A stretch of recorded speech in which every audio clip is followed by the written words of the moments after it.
Sebelum bikin video parodi, malam harinya aku pasti ngafalin dialognya. Kalau misalkan emang udah mumet banget nih, nggak bisa hafal, kayak susah banget, aku pasti taruh si video yang aku mau parodin itu di depan aku, terus kameranya di sini. Jadi aku ngikutin gerak-gerik mulutnya yang A, I, U, E, O. Aku habis ngusir ayam, berisik banget dia dari tadi kukuryuk-kukuryuk di depan rumah. Aku lagi syuting kayak gini, kebiasaan deh. Oke, di Random Talk kali ini aku akan membicarakan sesuatu yang gak pernah aku sharing dimanapun. Pernah sih sebenarnya ada beberapa di interviewnya RTV Michael Chandra, luar biasa. Kamu kalau belum nonton, aku taruh linknya di description box. Jadi di sini aku akan membongkar. Sebenarnya sih nggak terlalu penting ya video ini, tapi buat kamu yang kepo bagaimana cara proses aku membuat parodi drama Korea, film Indonesia, series Indonesia, film Korea, Amerika, 911 call juga, itu bener-bener perlu effort, niat, ketulusan dari hati. Di sini aku bakal ngalir aja ya, aku nggak ada skrip, nggak ada sesuatu yang pengen aku catat poin-poin. Buat teman-teman yang ngikutin aku dari True Beauty, komen di bawah sini. Hai, apa kabar teman-teman semua? Dan ini kabar aku, saat ini aku sehat, aku baik-baik saja, dan aku semakin rajin nge-YouTube karena aku pengen membesarkan channel YouTube aku ini. Karena sayang gitu loh kalau misalkan aku nganggurin nih channel YouTube, sayang kan dari SMK. Oke, kita kembali ke laptop. Sebelumnya, aku memang sudah membuat video parodi, tapi itu memang belum meledak viral, kayak semua orang tuh pada ngelihat aku, pada notice aku. Yang nonton pun sampai jutaan gitu.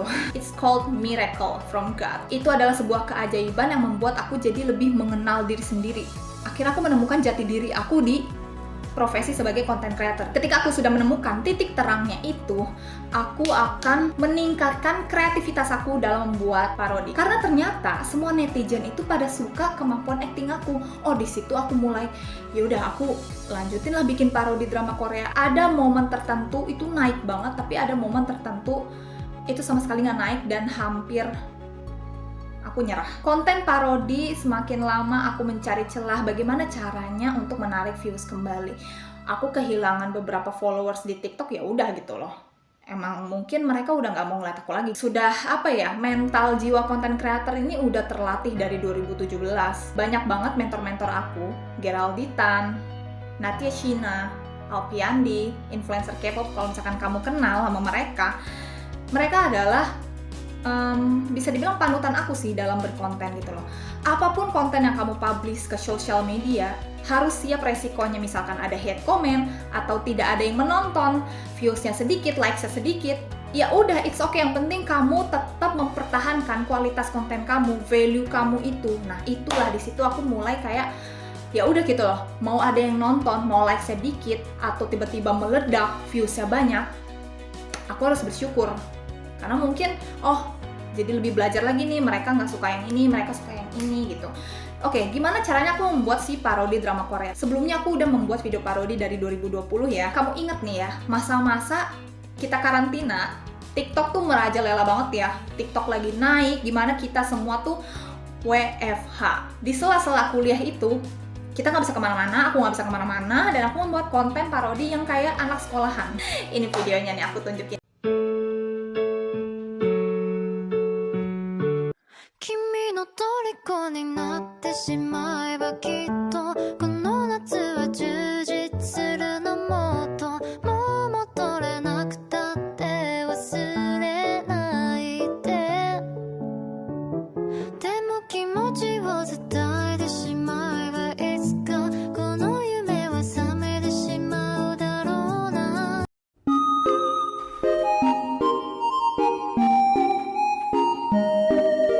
Ini siapa sih ini mondar-mandir gue tampar ya. Rati! Rati! Rati! Ti! Ti! Ti! Rati! Rati! Iya! Rati! Ti! Ceritanya jadi cowok, terus aku ceritanya jadi cewek yang di kelas, jadi guru juga. Orang-orang di Instagram itu notice aku. Memang pada dasarnya aku tuh suka banget berekspresi depan kamera. Nah, ketika ada si True Beauty ini, aku tuh memang pecinta drama itu. Suka banget aku sama karakter Jukyung. Kenapa aku suka? Karena aku tuh membaca si webtoonnya The Secret of Angel. Aku bener-bener mendalami karakter Jukyung. Aku bener-bener menyukai sosok Suho, Han Sojun, terus Kang Sujin. Di situ aku merasa menemukan diri aku di Jukyung. Oke, bagaimana caranya aku membuat parodi itu? Jadi misalkan ada satu scene yang lucu banget, yang banyak orang tuh notice gitu loh. Aku misalkan suka juga sama scene itu. Malam harinya, jadi aku mendownload video itu di YouTube kan TVN atau pokoknya stasiun TV Korea suka publish gitu kan. Misalkan episode ini menit sekian sampai menit sekian. Nah, aku biasanya download itu, aku cut dari mana sampai mana aku mau ngomongin, mau aku jadikan parodi, aku tontonin sebelum tidur, dan aku akan rencana tag video itu besok pagi. Aku nonton itulah, aku hafalin dialognya, aku kayak ketawa-ketawa sendiri gitu loh. Kalau misalkan sampai gak hafal nih, bener-bener mepet, tiba-tiba ada ide sedetik, gak ada persiapan sama sekali, biasanya ini kamera nih, handphone aku taruh di samping kamera. Jadi aku ceritanya ngobrol sama orang itu, tapi sebenarnya aku lagi mengikuti omongannya Jukyung. Karena aku nggak tahu apa teksnya, apa dialognya, karena kan aku nggak begitu ngerti bahasa Korea. Jadi aku benar-benar mengikuti A, I, U, E, O. Buat kamu yang nonton video aku, kalau ngeliat, ih kok apal sih, kok bisa apal sih? Aku bukan hafalin dialognya. Ada sih beberapa yang aku ngerti juga gitu dia ngomong apa. Apa yang ditekankan di situ aku lebih perjelas di mulut aku. Terus kalau misalkan mempelajari bagaimana membangun si karakter itu, aku kan make upan nih sama make upan Jukyung, aku kayak nyalain video itu, aku dengerin ulang-ulang, aku lihat misalkan ini handphone, ini Jukyung nih fotonya, terus aku liatin, misal dia lagi kayak gini, misal dia lagi kayak gini, misal dia lagi kayak gini.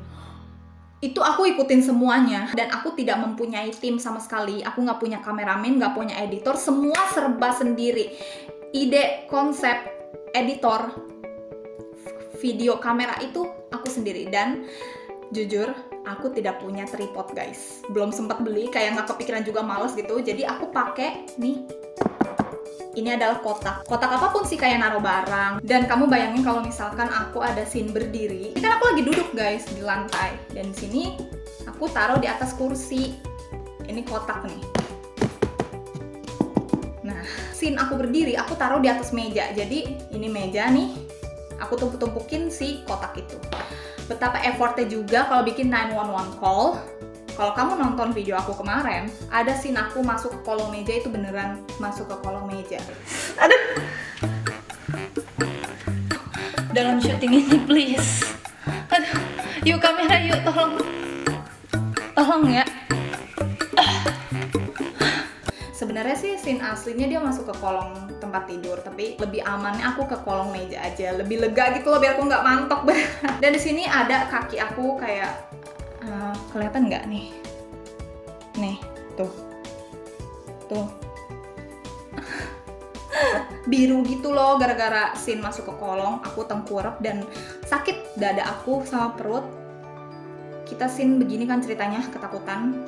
Ada orang yang mau masuk ke rumah, terus tiba-tiba sakit gitu loh tangan aku. Pas udahan, mau udah cut nih, mundur lagi, matiin lagi, record lagi. Aku sangat berterima kasih banget sama teman-teman yang komentar di TikTok, di Instagram, atau di YouTube kayak, Kak, niat banget, keren banget. Itu sangat amat berarti buat aku. Makasih loh teman-teman. Pujian ini bener-bener, walaupun kayak niat banget, 2 kata itu aja, itu berarti banget buat aku. Karena bener-bener se-effort itu, cuma aku nggak pernah share.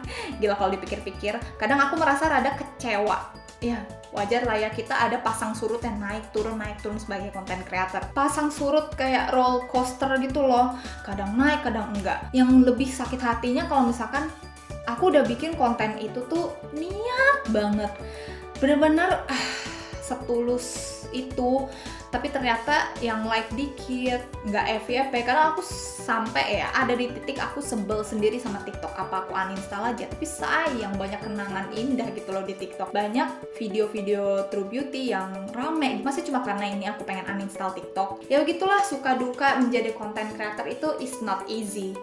Gampang-gampang susah. Gampang kalau misalkan kamu terkenal, itu langsung cepet banget naiknya views sama likes. Tapi kan kalau misalkan kamu berjuang dari nol, orang-orang belum tahu kamu, orang-orang belum kenal kamu. Setelah syuting video parodi, baru tuh masuk ke editing. Aduh gila, pas ngedit tuh tangan aku keriting banget. Bagian editing tuh secapek itu loh. Tangan aku tuh hampir keriting di bagian bikin subtitle. Aku ada momen sampai mikir, apa nggak usah bikin subtitle ya, capek banget. Tapi kan aku mikir balik lagi ya, ini kan parodinya bahasa asing ya, nggak semua orang ngerti gitu loh, nggak semua orang Indonesia ngerti. Jadi ya udah, aku ada masanya ngeluh, ada masanya kayak semangat. Terus belum lagi aku mengatur si color gradingnya. Itu aku baru mulai belajar color grading ketika Shadow Beauty. Waktu True Beauty aku belum kenal color grading. Jadi misalkan kalau kamu nonton video True Beauty aku, beda jauh banget ya aku dengan si Han So Jun sama si Suho juga.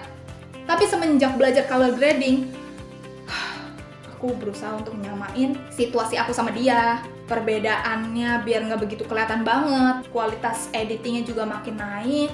Acting aku juga mulai kelihatan gitu loh progresnya. Disitulah aku mulai belajar untuk membuat video yang totalitas. Selesai kan bikin editing video, laptop panas tuh kipasnya, gitulah, berisik. Kamu kalau misalkan punya laptop pasti ngerasa nggak sih kipas itu kayak Kamera aku, laptop itu bener-bener awet banget, yang nemenin aku dari awal-awal bikin YouTube 0 subscriber sampai sekarang 2.500 subscriber. Dia udah nemenin aku dari zaman SMK kelas 1 sampai sekarang aku lulus kuliah.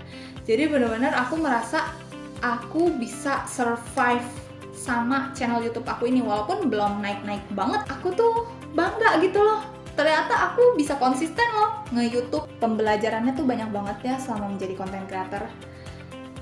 Banyak belajar juga dari mentor-mentor aku, gimana ngeliat orang ini konsisten, orang-orang ini pada produktif. Yang menguatkan aku juga di sini Nesi Judge loh. Nesi Judge selalu upload 4 video setiap minggunya. Jadi aku mikir gila, itu yang memotivasi aku untuk selalu konsisten dalam nge-YouTube, bikin konten parodi, konten beauty juga. Aku juga suka dance, suka sharing kayak gini, suka random talk, suka ngajak narasumber di segmen Chit Chat Yuk. Oke, ini kenapa jadi merembet kemana-mana ya? Aku kan pengen bahasnya bagaimana cara membuat konten parodi.